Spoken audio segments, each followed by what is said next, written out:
If you're a medical professional looking to understand the ins and outs of life insurance and some of the ways that you can use it, you're going to want to stay tuned because that's what we're talking about today. Hi.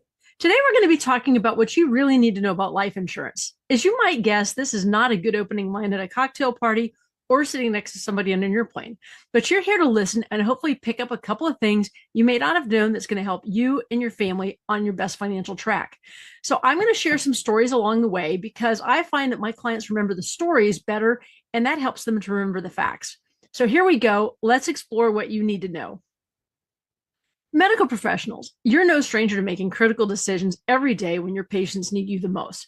But sometimes when it comes to your financial health, there are things you may not be looking at because they're not part of your daily job. So you dedicate your lives to helping others, but what if something happened to you? You see this all the time, right? But is your family's financial security covered if something happened to you? Let me say that a different way. What happens to your family financially if you were to pass away tomorrow? Are they covered? Have you thought about for how long? Life insurance is one of those things that generally people don't want to talk about. And that's why we're here today, to learn some things you may not have known. So first priority is protecting your loved ones. And in addition to that, one of the key things we're going to discuss today is how personally life insurance can help you while you're still alive. That's right. Life insurance can help you while you're still alive. And it's not just about the dying. For pennies on the dollar, I'm going to say that again. For pennies on the dollar, meaning the reward is much higher than the money paid, life insurance provides a safety net, ensuring that your family can maintain their lifestyle even in your absence. Think about that. What does it cost your household for their current lifestyle? Would you want it to be drastically different if you were gone? Consider from paying off debts to covering daily expenses. Would the family have to move to a more affordable home? Would the kids be able to stay in the same schools that they were in while you were alive? So the goal is to provide peace of mind and ensure your family's stability during this really difficult time. So I have a client couple that started working with me about 8 years ago, and we put a plan in place for multiple reasons. We'll talk about some of those later, but mainly look after her if something happened to him. So we knew his health wasn't as good, still healthy, but she was healthier than he was. And last year, he passed away at the age of 58 years old after a 2-year battle with terminal cancer. So while we'd put a plan in place, there were still issues we couldn't have known about related to the retirement income that was coming in. So it was shut off. It was shut off for months. I'm going to say that again. The retirement income was shut off for months, and there was an entire slow government process to go through to get it turned back on again. So while we're talking about maintaining lifestyle, what if it's the only income that the family has, even if just for a while? What I'm saying here is, what if the events that happen cause it that the only income that's coming in for them to live off of for a while is the death benefit off of a policy? So this was scary for all of us, even though they were covered. No way to see this one coming. So our goal is to provide peace of mind and ensure your family's stability during these difficult times. Okay, so choosing the right type of policy for you. I'm going to say that again, for you. There's lots of people out there spouting what they want to do, what's the best way. What I can tell you is that all of these that we've shown are things that can be quoted. You can quote all of those at the same time, okay? So there's different types of life insurance, and each one of those is tailored for specific needs. We're going to spend a bit of time here discussing the 3 types. So first is term life. That is exactly what it is. Term means for a certain term, certain period of time. The attraction to term insurance is the price. It's cheaper than permanent insurance. It is the cheapest insurance. And if you're getting quotes on this, the prices can be different between different companies. So people often buy term to cover a specific period of time, get the kids through high school or college. That's a popular one, meaning if something happened to you, there's a death benefit to help pay for their college. So while this may seem like a long time, 10, 20, 30 years out, it's still considered temporary insurance because it's for a specific term, whatever's been named. Okay, so the key point here is that once you hit the end of the term and you want to renew it, it usually has gone up significantly in price. It may have doubled, it may have tripled, okay? So what you probably didn't know is that term insurance only pays out 2 to 3% of the time. Term insurance only pays out 2 to 3% of the time. And you go, why is that? Why are you telling us this? Well, because you actually have to guess when you're going to die. And when I say you have to guess when you're going to die, you have to be insured when you die. So most people have already closed out their term insurance because the prices got higher, so that when they actually passed away, they don't have any term insurance in place. Okay. So term was the first type of life insurance. One other thing I'm going to say here is that there's a saying out there in the financial world that is buy term and invest the difference. Okay. While this sounds good, it doesn't really happen. People spend the money. Okay.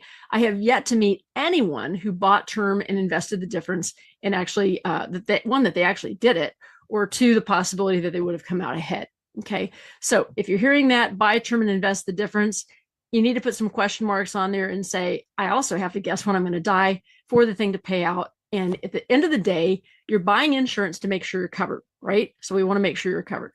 So next came whole life insurance. The idea was to be insured for your whole life. Pretty profound, huh? Whole life is for your whole life. So it's more expensive than term. It's got fixed premiums and cash value accumulation.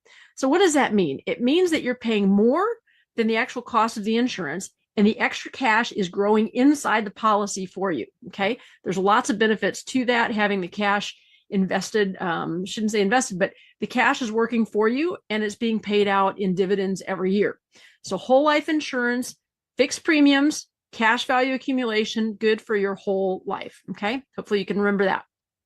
So after whole life came indexed universal life. Again, lifetime coverage, fixed premiums, and cash accumulation on the money put in that exceeds what's required for the premium. All right. So in both of those types of permanent insurance, there's some other stuff that's out there, but in both those general categories, if you're putting more than the premiums in there, that's accumulating for your benefit. And typically that is growing tax advantaged, which means if we do it right and we structure it right, then you're not going to pay taxes on the money coming out. The key difference here for the indexed universal life is that the annual interest is tied to the stock market. Okay, so for example, the market grew 15% in 1 year. You'd get your return indexed to the market. One thing to note here is that there's no negative returns. Okay, for example, the market drops 20% in a year, your return would be zero, which is a whole lot better than a negative 20%, like in our 401ks. So they're all different, and it depends on not only what you need, but what you want. So the question is, first off, is what do you need? What kind of coverage do you need? And then the second one is, what do you want? What do you want this to do for you? One of my mentors out there, one of the best things that he ever said was, don't look at what it is, but look at what it does. So don't look at what it is, look at what it does. So if you want more specifics on any of these, or you'd like for me to review what you've got, feel free to book a call and we'll tell you how to do that a little later in the episode. So determining how much life insurance you need starts with understanding your family's financial needs. Okay. Think about income replacement, future expenses, and any debts that you leave behind. So this is your lifestyle, right? This calculation ensures that your loved ones stay financially secure. Okay, all that being said, let's do some math. When you go online, there's all types of calculators and all this stuff and all these things that you can enter into the system, but I think this is probably the simplest. Life isn't getting any cheaper. We know that. It doesn't really matter exactly what your electric bill is, what your mortgage is. The question is, what are you living off of right now? So what I want you to do is take your annual salary and divide it by 50. So the example here is a salary of $200,000 per year. So we're going to divide that by 50. So 200 divided by 50 equals 4. All right. Now I want you to think about this, that number 4. And we're saying that comes out to 4 million. So if we had $4 million invested at 5% per year, that generates $200,000 in income for life. Okay. So this means that your $200,000 in income is covered as long as it's invested at 5% return. So if you have $1 million in death benefit and a $200,000 salary, your loved ones are going to run out of money roughly between 5 and 6 years. So that's not good. And remember that if you're gone and you were the investment person, how do they figure that out too? That's what I'm seeing over and over, is that the person that's passing away is the person that handled the money. So the question I would have here is, if you've spent years figuring that out, or being the guy or the gal that does that for the family, how do you expect that the person that you leave behind that hasn't been actively involved in that, they're going to figure that out quick enough that it's going to make a difference? Okay. So one other note here is that the death benefit is typically tax-free. And I would say that your 401k is not. Your 401k is income that's deferred, but it is not tax-free. So what are the living benefits that I alluded to earlier? Okay, with some companies, Some companies and specific policies, i.e., not all companies and all policies, they have a feature rider for living benefits. Okay. Often this is included and there's no additional cost to it.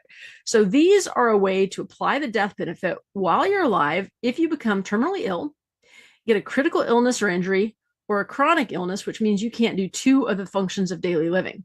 If you qualify, there can even be an Alzheimer's benefit, as you see in the example here. So all of these have to be documented by a doctor. And here's an example of a recent policy from a company that provides these living benefits based on the death benefit and the health of the insured. If you look at this here, you're going to see each of those listed: terminal illness, chronic illness, critical injury benefit, Alzheimer's death benefit. This is based on a policy that we started, with a higher death benefit in there. It's not huge, but the question is, if you need these things, this is a way for you to activate this inside the policy versus drawing from your other resources like your bank accounts and your investments. Okay. I think this is an incredible feature and great insurance as we age and have no idea what the future may hold for our health. One thing I'd like you to think about is it's not only for the working person, but potentially the spouse. Because what happens if the spouse passes away? Now the working person is going to have to pick up a lot more responsibilities to cover that, right? And I'd say a lot more responsibilities and potentially more expense. So I myself have policies to do this. And I bought these when I was single because these were the things that I wanted covered, right? I was a single person. I didn't care about death benefit, but I did want something that was going to cover these illnesses if I got them. Okay. So these benefits are included with the life insurance. Like I said, specific companies, specific policies. If you don't use them, they didn't cost you anything, and your cash inside the policy keeps on growing. One statistic that you may not know is that 70% of people will need some sort of living benefit during their lifetime. This is why I got mine covered. It was the whole picture, right? I wanted to say, what can I do inside of one of these policies? What are the living benefits? What do I really want? And what do I need? And remember, think about what it does, not about what it is, right? We've got our stigmas about all kinds of things in life, but think about what it does, not what it is. So we've talked a lot today about life insurance and protecting your loved ones as well as yourself. If you want me to serve you more and would like a quick call to discuss any of this, or if you've been thinking about money and retirement, or are tired of thinking about it, or don't know where you are, or maybe where to start, or even looking for a second opinion, just like a medical diagnosis, it's probably time for a quick calibration check on what you're doing. We can do that easily on a 15-minute triage call when we talk about it. So don't overthink it. Stop waiting for the perfect time. There is no perfect time. I recently did this call for a medical professional and found $7,400 a year without even getting into my process. Think about that. $7,400 a year for a 15-minute call. I'd say that's a pretty great return on investment, don't you? That's what I love about what I do. I find the money. This is how we can get things moving and set you up for a great year and beyond. So let's do this. We'll see you soon.